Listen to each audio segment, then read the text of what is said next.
keep saying this too. Give yourself some time to let this sink in. So if you feel a little lost right now, you're probably exactly where you need to be. We're just getting into this thing, right?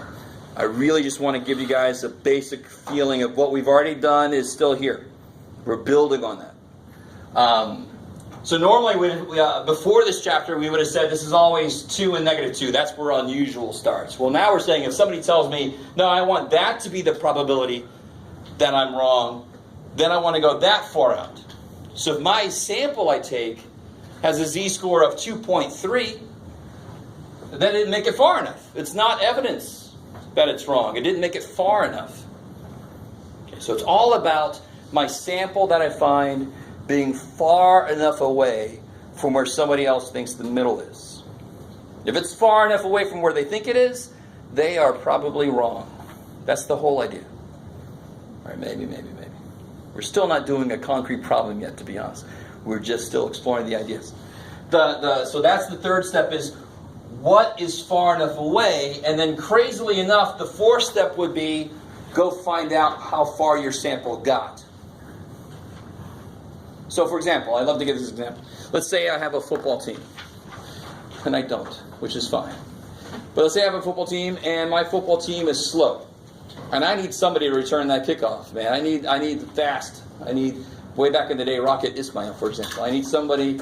So I have a benchmark for how fast I want them to run the length of the football field. Are you guys kind of with me? So you can imagine this. You had a bunch of people coming out for tryouts. I make sure they can do basic football stuff. You could talk about football. And then I make them run the length of the football field, right? And if you don't run fast enough, if you don't make it past my benchmark, that's not evidence that you should be on my team. Sorry, go away. We need somebody fast.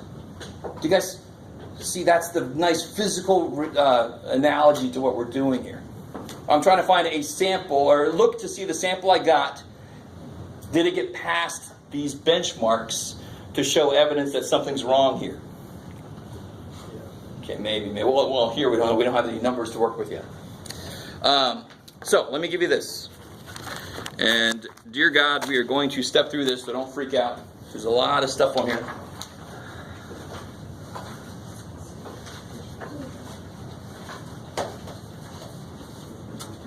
Sure.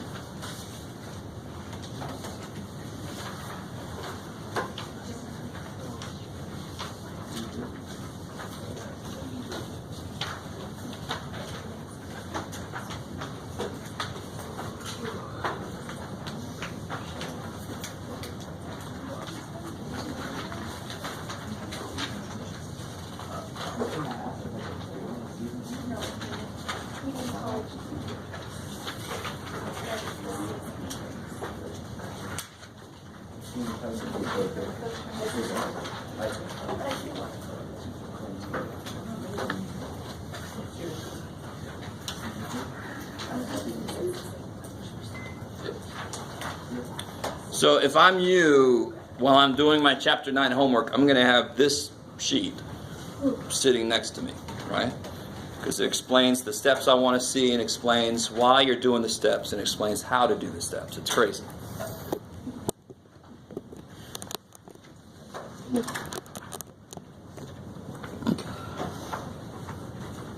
So we're going to go through this problem.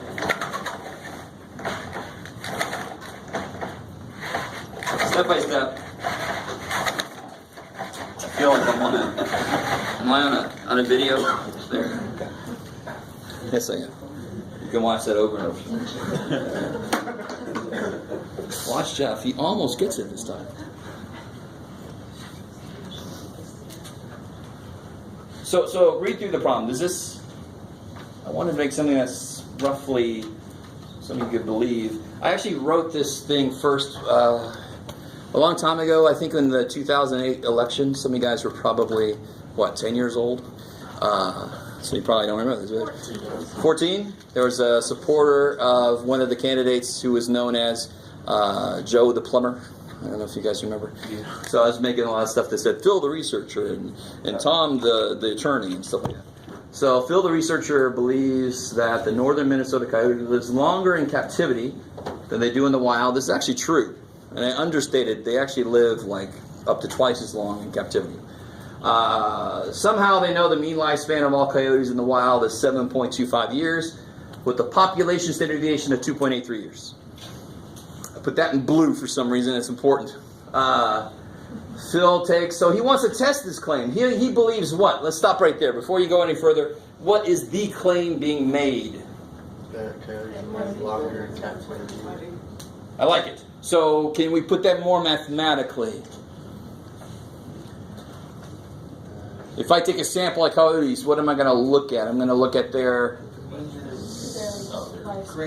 lifespan, their average age at time of death, right? So their lifespan, right? So I'm going to look at an average age. So he claims that the average, the mean lifespan of coyotes in captivity is how related to the 7.25? Greater than. I love it. Okay, let's stop right there for a second. Oh, I got all excited because sometimes I have to pull that out. So we think the mean, mu, we think the actual mean of this group of coyotes we're looking at is more than 7.25. So sometimes you've got to really tease out what the claim is. And hopefully your fives look better than mine. I think that's impossible to not be. Okay, so let's see who remembers what's true about the hoes and the highs. In fact, I tell you right there. The hoe has to be the one that has an equal sign, because the high has to be the one I can actually test. The high has to be the one that says, no, it's not here, it's there, or both ways. So does my claim have an equal sign in it? No. So which one will it be? The high. I love it. That's the one I can actually show evidence for. If I get a sample so far above 7.25, that'll be evidence that it really is more than 7.25. So just the beautiful thing is, once you write your claim, does it have an equal sign? No. So it goes here. What's the opposite of that statement? Mu is less than or equal to. Less than or equal to. I love it. Some books will say the hoe is always just the equal sign. I disagree. Nah. Statistics is funny because there's a lot of places where mathematicians and statisticians, they disagree about certain parts of it. Thankfully, most of the stats we do in this class is solid. So don't be going, well, tomorrow it's going to change. No. You're golden. You're good. How many tail tests will this be? 2, 1. So what's the claim being made? What's H1? Got to be careful. What is H1? We think the mu is greater than 7.25. So if we say, all right, let's assume it is 7.25. To show evidence for H1, where does my sample have to show up? Can it show up on either side? It's got to show above here somewhere, right? So this is going to be a one-tail test. You guys get that? The only way it could be a two-tail test is if we have like this. Not equal to. We think it's different. We think it's changed. That means, is it greater or less? Either one. Shit. So it can go both directions. So words like we think it's increased, we think it's more, we think it's gone down, those indicate one-tail test, one direction or the other. I like it. Cool. Okay. So the next step, who can tell me which thing we can use? Z-scores, T-scores, or nothing? T-score. Yeah, so it's not nothing, right? We can do something. Because it's definitely at least, is it normal? Yeah. How do we know? It's greater than 30. Yeah, N is 36, greater than 30. So use Z-score. So central limit theorem says, so far so good. Now that by itself only eliminated the nothing option. So what tells me the difference between Z or T? Yeah, what kind of standard deviation do we have? Yeah, now you see why I put it in bold and blue. Right, like I told you guys, if you can't tell what it is, it more than likely is a sample one, because we normally don't have the population one. If I have the population one, I'm like, holy shit, guys, I know the population. Because that's not normal. We normally don't know it. So secondly, sigma known. So then I can use Z-scores. Yay, Z-scores. But I hope you can imagine now that we've used the t-score chart. If I had to use t-scores, I just look at that chart. I just look at the degrees of freedom. The process doesn't change that much. Right? Just that one place I use T instead of Z. Ooh, right? Okay, how are we doing so far? Are we decent? Okay. So, part C. All right, so this is where it was a little vague up here. But we call this region, and think about why this makes sense. If my claim does get way out there, what are we going to say about this? We're going to reject it. We're going to be like, you're wrong. So that's why we call that the rejection region. It's almost too nice to believe. Some books will call it the critical region. But to me, it just is more straightforward to call it the rejection region.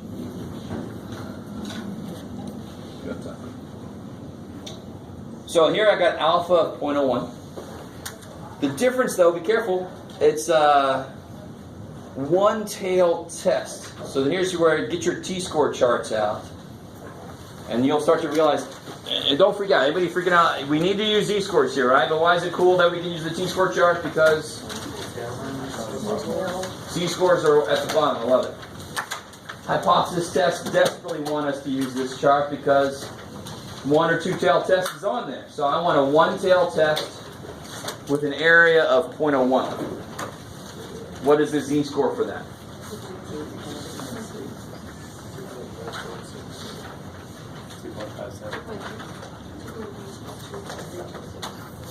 All right. So I want the area in how many tail tests am I doing? One tail. And I want that area to be what? It's the same up there, right? I want the area to be 0.01. So in one tail, 0.01. Z-score, so I go all the way to the bottom, 2.326. If it was a two-tail test, then I would have been here, right? Two tails, 0.01 would be 2.576 is what I heard some of you guys saying. But this is a one-tail test. That kicks, okay, I look at my one-tail row. 0.01 is the area I want. 2.326. Cool. And which side is it on? Yeah, we already kind of, because it's greater than, I've got to see something that's greater than, so it's going to be up here. So 2.326. So this region, I really want this, obviously I always wanted to make sense, so it's silly to say that, but any sample that gets in there, so if I take a sample and a z-score is 2.4, by itself that is decently far away, right? But now this is kind of like our new definition of unusual. It's no longer just always going to be -2 to 2. It's now going to be dependent on how many tails and what's alpha. That's kind of like the controls that we have, right? Or that's put on us. So now my unusual definition is anything above 2.326. So if I get a sample of 2.4, well, that's unusual. So the mean probably can't be where they think it is. The mean has got to probably be more. Then I would have shown evidence that my coyotes do live longer in captivity. Okay, I'll let that sink in a little bit. I love how some of you guys are looking at me like, come on, man, make some sense. All right. Okay. So, see how I say here, put it into words also? So what I mean by that is basically what I just said. I don't know if somebody was listening. So if the z-score I get from my sample is in there, and how do you get in there? You have to be how related to 2.326? You got to be greater than. Okay. So if, all right, now you ready? Z star. I call the z-score that we get from our sample, I call it z star, and you'll see why. If z star is bigger than 2.326, all right, here's where the decision of what to call the hypothesis comes into handy play. If that's true, then what can we say about this? If I find a sample that's way up here, does it look like it could be less than or equal to 7.25? No. So I can reject the hoe. And if I say this guy is wrong, looks like he's wrong, what am I saying about this guy? It looks like he's right, because they're opposite stances, right?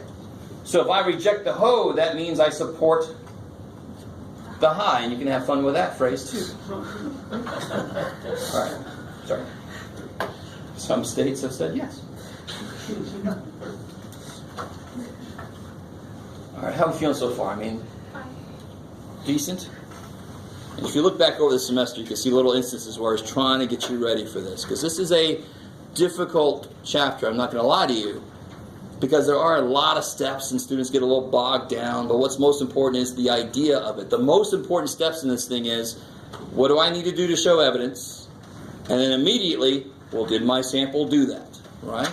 So right now, we're setting up what my benchmark is. To get on my team, you got to get more than 2.326 standard deviations away. The next step is, let's find the freaking Z-star and see where it fell. Did it fall far enough away? So, what do I know about my sample that was taken? Help me out. What's some stuff you can tell me about the sample that was taken?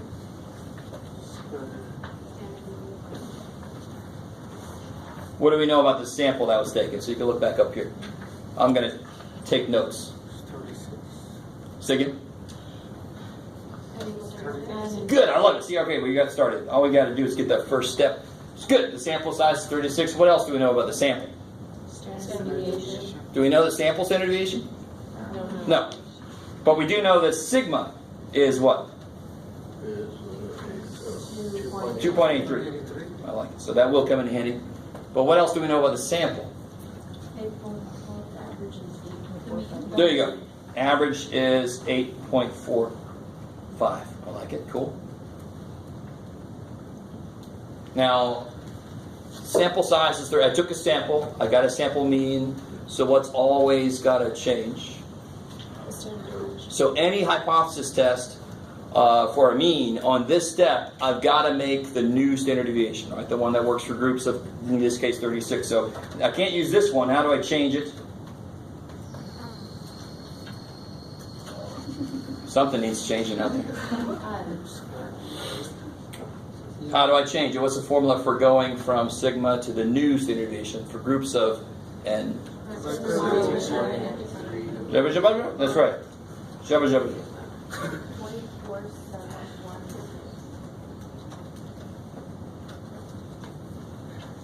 Do it again, sorry. 0.47? 1/6, so like 0.472? Alright. Anybody else try that out? Let's see. Validation. No? You're all like, sounds good to me. Alright, cool, thank you. No, they don't trust you. It's always good to have at least two sources agree. So now I can calculate what? The z-score, the z-star in this case. That's the one I calculate. So z-star, I erased it, too bad for us, will be my data point. What's my sample mean? 8.45. And we're comparing it to this mean. We're trying to see how far apart those two are.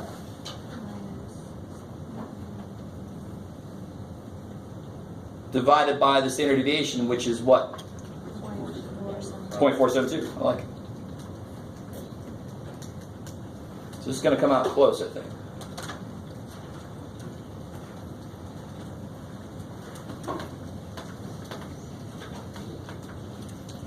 It's going to come out real close, I think. Like 2. What does it come out to be? Did I make it too close? 2.54? Yeah? Alright, so that's not too, thank God. I didn't want to make it weird, like 2.325, what are we doing? Shit. Alright, but 2.54 is definitive. So here's, one reason I call it z-star is because we already have a z-score. We have this z-score, right? But that's my benchmark z-score. So I want to kind of differentiate our sample z-score by calling it a z-star. Another reason is I can go back here and plot it. Put on it. Sorry. Wasn't quite a puberty moment, but where's 2.54? Up here, right? Did I make it into the rejection region? Yes. So on one level, it sounds weird to say that. The whole idea is that it get further away than what was required Yes, I got further. I got really far away from what they thought the mean was. Therefore, the mean must be what? What do you think? Did it get close to what, 2.75? What was it? 7.25, sorry. Poor little coyotes. They took 5 years off the line. The 7.25, did it get close to that? No, I got far away from that. So I get to reject I get to say that the hoe is wrong. Right? So right here, because this got into the rejection region, I can reject the null. If I didn't get in there, I would say I failed to reject the null. That's surprising. No, it's not.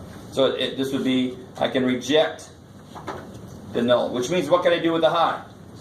Support the high. Now, please, dear God, I got to say this again for you. We're doing a lot today, right?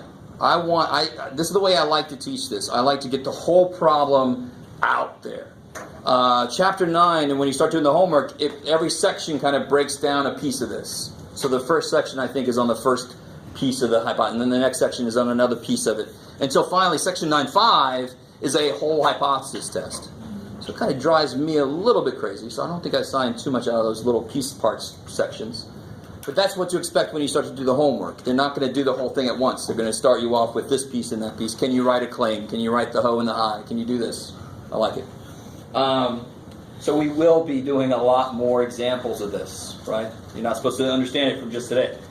Now here's the neat thing. You know conclusions are important. And here's how this conclusion is going to work. What was my claim? Which one? Was it the hoe or the high? The claim. In this case, it happened to be the high. If my claim would have been, I think the mean is 7.25, my claim would have been the hoe. So some people, unfortunately, some of the early examples I do, if I'm not careful, the claim it always happens to be the high. It could be either one.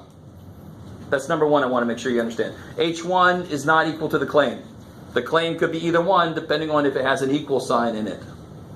I like it. So, my point right now is, which language do I want to use, considering I want to say something about what happened with my claim? My claim was H1, so which wording do I want to use? I want to use this wording. Because my claim is H1, that means I have found evidence to support my claim. So that's exactly how I start to write my conclusion. We have... Oh, you're going to love this. You're like, well, I just got used to the confidence interval one, Jen. We have found sufficient evidence. People freak out about this, and I don't blame you too much, but it is as simple as what I just did. Which one's my claim? I'm going to use that language, right? We have found sufficient evidence to support the claim, and now just fill in the actual physical reality of what the claim is. To support the claim that what? What? And you can just take it right off of the problem. Coyotes in captivity.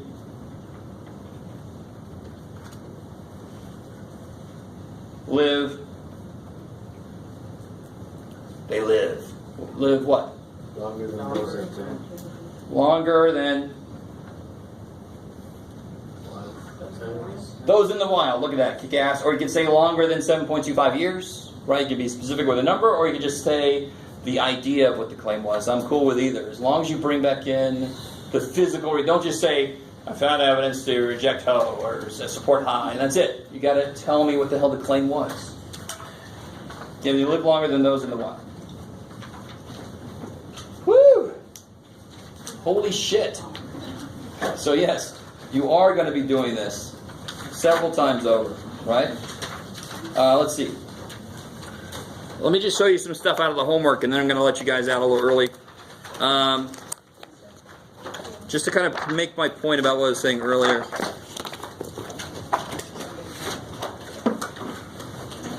Aw. That was a cat. So cute. Alright, so section 9.1 just talks, like I said, it only talks about the null and alternative hypotheses. Right?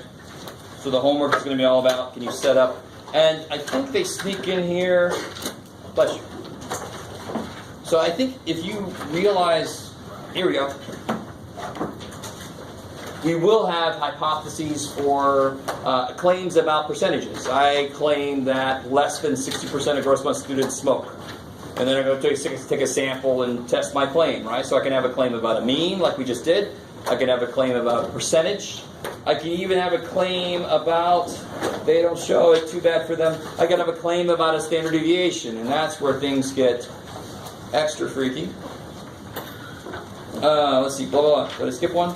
Oh, 9.2, I still have to fill in. We haven't talked about either of these things. So I still have to fill it in. You can try it out if you want to. 9.3 is talking about when to use Z-scores, when to use T-scores. Right, so this is what I was saying, is all the little steps, they're kind of breaking them out. 9.4 is explaining more, like I will explain more about alpha and how it relates to like probability you're wrong and all this kind of stuff. Okay? And then 9.5 finally is full hypothesis tests in section 9.5. Woo, you finally get there. So that would be something like what we just did. And I can't remember now. It's alright, as you get sick as you watch these pages fly by. Holy crap. Look at all that. Yeah, so they have for a mean and a proportion. So we're obviously going to do another example of a mean. We're going to do an example of proportion. The 5 steps don't really change. Right? It's just the formulas we use in each one might change. Okay, and then just to let you know, Chapter 10, where are you? Chapter 10 is going to be testing the claim with 2 samples. Because how do you check the claim? If I have a claim about a drug I created and I think my drug works quicker, we've talked about this before. How would I set up the experiment there? I'd have to have how many groups of people? 2 or 3, probably, right? But let's say 2, and let's forget about control group, portable control group. So I have one group of people that I would give the drug to, and the other group is going to get a what? Placebo, right? And placebo effect actually is its own medicine. So what I'm going to have is I'm going to have 2 samples that I want to compare. I want to see how far apart the averages are between the 2 samples. I want my drug's average time to help you get rid of your headache to be less than these guys' time, right? Or I wouldn't give them placebo in this case. I'd give them Tylenol, whoever I wanted to compete against. Does that kind of make sense? A little tiny bit? I like it. So that's going to be, what if I have 2 samples? I don't have any information about population. I just have 2 samples. That's chapter 10. Yes? And that's kind of comparing, right? Or if you wanted to... Yeah, that's where our Z-score formula... Shit, I don't have it. We only have 1 sample, X bar. So now our Z-score formula for chapter 10 is going to get big. It's going to have room for 2 sample means and 2 sample standard deviations. And yeah, our Z-score formula is going to get a little bigger in chapter 10. All right, that's plenty for today, I think.